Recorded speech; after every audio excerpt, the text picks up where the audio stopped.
The story begins with Mason and Amelia, a rich couple flying in their private jet to attend a grand party.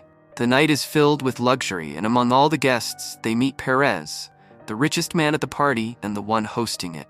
While talking, Mason mentions that he loves cars and owns a big collection. Perez, who also loves cars, gets excited and invites them to see his private garage. Inside, Perez proudly shows his most valuable car, worth nearly $200 million. Lovely collection. Is it true?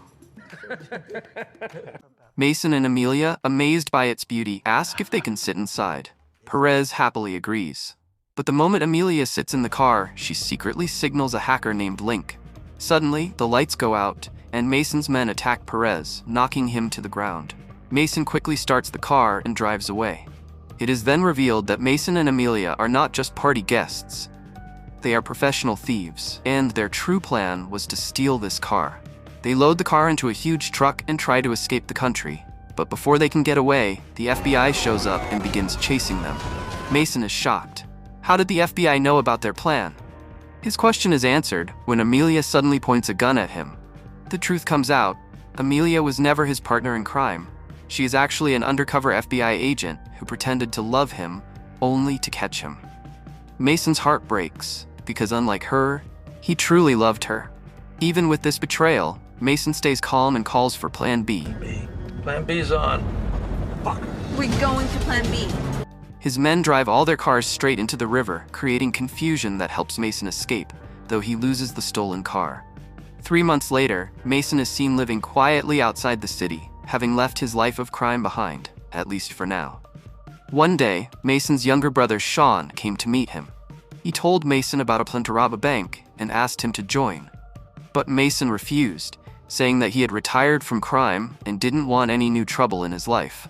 Shawn tried hard to convince him, but when Mason didn't agree, he left. Before leaving, Shawn gave Mason a phone, telling him that if he ever changed his mind, he could call and join the plan. 3 days passed, and Mason's answer remained the same. He had no interest in the robbery. But on the day of the heist, Mason suddenly got a call from Link, asking why he was late for the mission. Mason was shocked because he had already refused to join. It turned out Shawn had lied to his team, telling them that Mason was already part of the plan. At first, Mason was furious, but to avoid bigger problems, he was forced to step in and help his brother. Meanwhile, Shawn was waiting in a coffee shop across from the bank. Every day, the bank manager came there for his morning coffee, and Shawn was prepared. As soon as the manager entered, Shawn pulled out a gun and took him hostage. We know each other? I'm gonna need your finger. Not that one, your thumb. I'm waiting for the punchline. I'm gonna need your help robbing it. Then, forcing him at gunpoint, he started walking the manager back toward the bank. But before they could enter, Mason arrived and stopped them. Mason warned Shawn that the plan was too dangerous and would get them all killed. Shawn, however, said it was too late to back out. The rest of their crew was already inside. When Mason entered the bank, he saw that Shawn's team had blended in with the crowd, disguising themselves as ordinary customers. Shawn dragged the manager to a corner and demanded he open the security door. But instead of helping, the manager secretly pressed the alarm button. Within seconds, the bank filled with panic. Sirens blared, and the security guards opened fire on the thieves, throwing the entire mission into chaos. The gunfight didn't last long. Mason's crew easily overpowered the guards and quickly took all the customers inside the bank as hostages. Once things settled, Mason turned to Shawn and asked what his real target was. Shawn finally revealed the truth. He was after a locker that belonged to a woman named Isabel Farrell. Inside that locker, he claimed, was a hard drive containing cryptocurrency worth millions of dollars.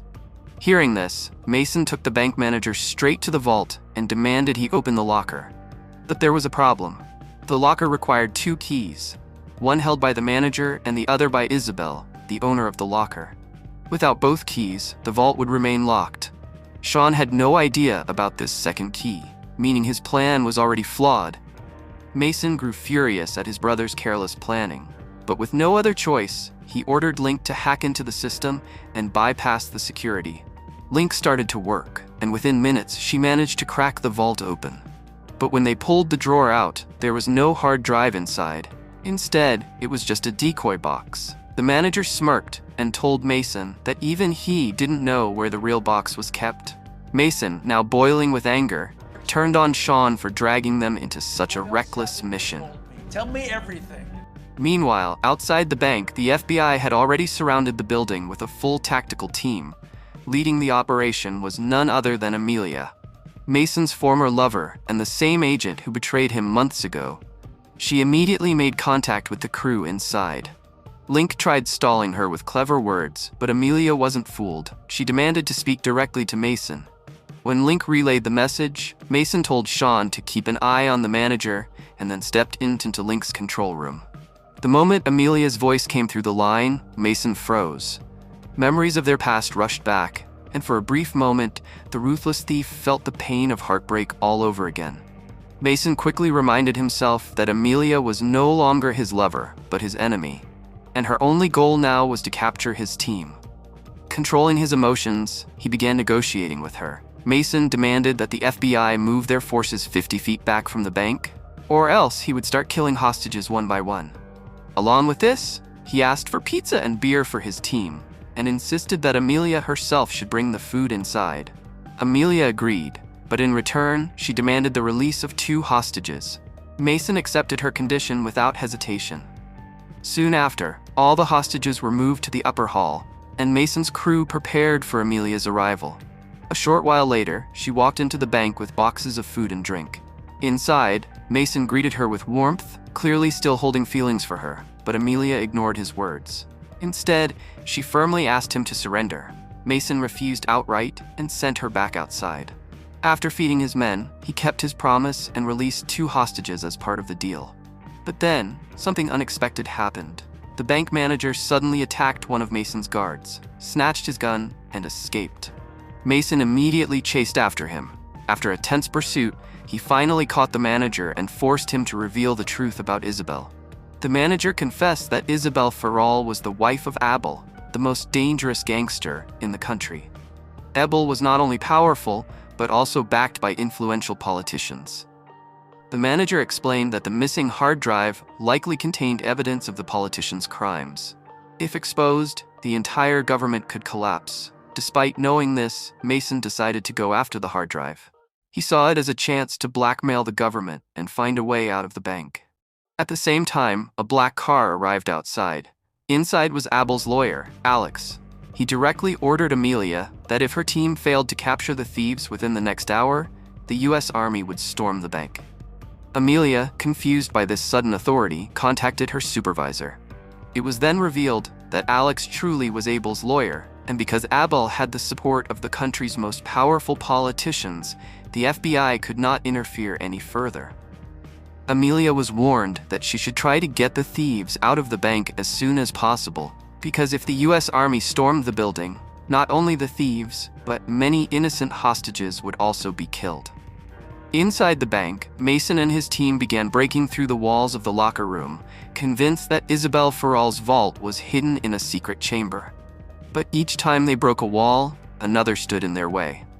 Meanwhile, outside, the US Army had surrounded the bank from all sides and was preparing to move in. Seeing this, Amelia urgently called Mason and begged him to surrender, reminding him that if the army entered, his death was certain. But Mason had another plan. He told Amelia to leak the news to the media, that the US Army was about to attack the bank. Mason knew that once reporters arrived, the army wouldn't be able to act so freely. Amelia took the risk and leaked the information. Within minutes, news spread across the country, and the media gathered outside the bank in large numbers. Furious, the FBI chief immediately removed Amelia from the case. He then called Mason directly, threatening that if his team didn't surrender within 15 minutes, the army would storm the building. Inside, Mason's crew finally found the hidden chamber where Isabel's locker was kept. Mason ordered Link to hack it open, but Link warned him that the security was extremely strong. It would take at least 10 minutes to bypass. The problem was, the army was set to enter in only 8 minutes. Thinking quickly, Mason decided to buy time by releasing all the hostages one by one. As people were freed, the tension outside grew.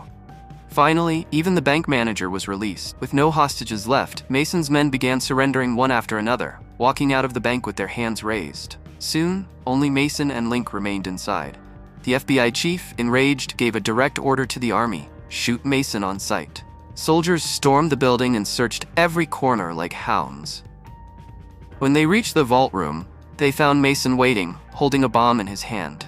Before the soldiers could react, a powerful explosion shook the bank. The army men inside were killed, and Mason too lost his life in the blast. In the end, his story ended not with glory, but with tragedy, forced into ruin by his brother Shawn's reckless plan. But if you think Mason's story ended there, then wait, because the biggest twist is still to come. Months after the incident, Amelia resigned from the FBI, no longer willing to work for such a corrupt system. To clear her mind, she traveled to a private island for a vacation. But to our surprise, Mason was already there waiting for her. Here, the truth was revealed.